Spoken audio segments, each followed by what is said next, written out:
সংসার করা বা সংসার বাঁধা, ঘর বাঁধা অতটা সহজ নাও। সব কিছুতে জার্নি থাকে। কয় না, কষ্ট করলে ফল পাওয়া যায়। যাই হোক, আসসালামু আলাইকুম। কেমন আছেন আপনারা সবাই? আশা করি সবাই ভালো। আমি আজকে হাটে চলে যাচ্ছি বাজারের জন্য। এরকম একটা দিন বা এরকম একটা সময় আছে, এখন না তো বোন বাসায় আছে দিকে হেল্প করে দেয়, কিন্তু কিছুদিন পরে চলে যাবে, একা একা নিজের কাজ নিজে করতে হবে। তার জন্য সেও অনেকটা চেনে না, সে কখনো ঘর থেকে বের হয়নি। ঘরের বাহিরের কাজে আমি করেছি, সে যত সব ঘরের কাজ করেছে। আসলে সবাইকে সবটা করতে পারে না। হইতে পারে কেউ ঘরে পারদর্শী, কেউ বাহিরে পারদর্শী। তো যাই হোক, ও ঘরে সব কিছুই করতে পারে, বাইরেও করে, কিন্তু না করে ভালো। সে তার বিয়ে হয়েছে, পরের বাড়ির বউ। যাই হোক, তাকে নিয়ে, আমার নানিকে নিয়ে আজকে বাজারে চলে গেলাম। সে হাটটাও চিনে না। তো আমাদের এখানে অনেক দাম। মাঝখানে পেঁয়াজের পাল্লায় 170, 150 ছিল। এখন বর্তমানে এরকম হয়ে গেছে, পেঁয়াজের পাল্লা হাইস্ট 250 টাকা হয়ে গেছে। আমি তো অবাক। কিছুদিন আগের কথা, কুরবানি ঈদ না আসতেই আবার দাম বেড়ে যাচ্ছে।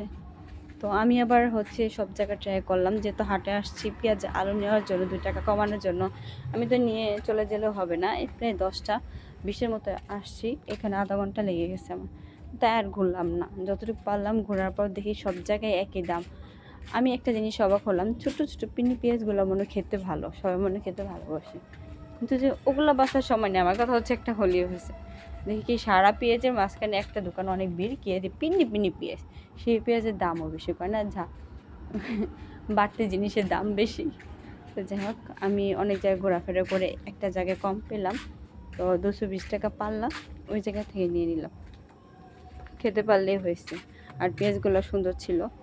রসুন নিয়ে নিলাম, আদা ছিল, রসুন লাগবে, তো কিছু কিছু জিনিস ছিল, নিয়ে নিলাম। অল্প বাজেটের জন্য এখানে আসলাম, এখন দেখি এখানেও তো যাই হোক, 2 টাকা যেখানে কম পাবো সেখান থেকে নেব। এখানে সে দাম কমাচ্ছিলই না, কিছু করার নেই। আমার আম্মুটা তোর সাথে যাবে, সে এত মানুষের ভিড়ে তার পানি খাওয়া ধরছে। তার জন্য তাকে কোলে নিচে কান্না করতেছে, মানে এই ভিড়ের মাঝখানে পানি কোথায় পাবো, সাইডে ছাড়া পানি পাওয়া যাবে না। তো আমি তাকে বলে নিলাম পেঁয়াজের দাম যেই নেবে না, কারণ পেঁয়াজগুলো আমি বেছে নিব। আচ্ছা ঠিক আছে, নিতে পারো। কারণ অনেক সময় তারা পচা টচা দিয়ে দেয় মাঝখানে, যেরকম আমের ভিতরে, বাড়তি আমের ভিতর কড়া আম ঢুকাই দেয়। তার জন্য আমি আমার মতো বেছে নিব, তাদের বলেই নিলাম। তো যে জিনিসই হোক আমি আমার মতো বেছে নিই, কারণ ওনারা ভালো জিনিস দিবে না। আমি যেভাবে আনবো ওনারা সেভাবে দিবে না, তার জন্য আমারটা আমি নিয়ে আসি। তারা দাঁড়াইছিল, আমার নানিও কিছু সবজি নিয়েছিল, আর আমার এখানে দেরি হয়ে যাচ্ছিলো, তাদের বলতেছিলাম তাড়াতাড়ি। এখানে এসে দেখি বীজে আলুগুলো এত দাম।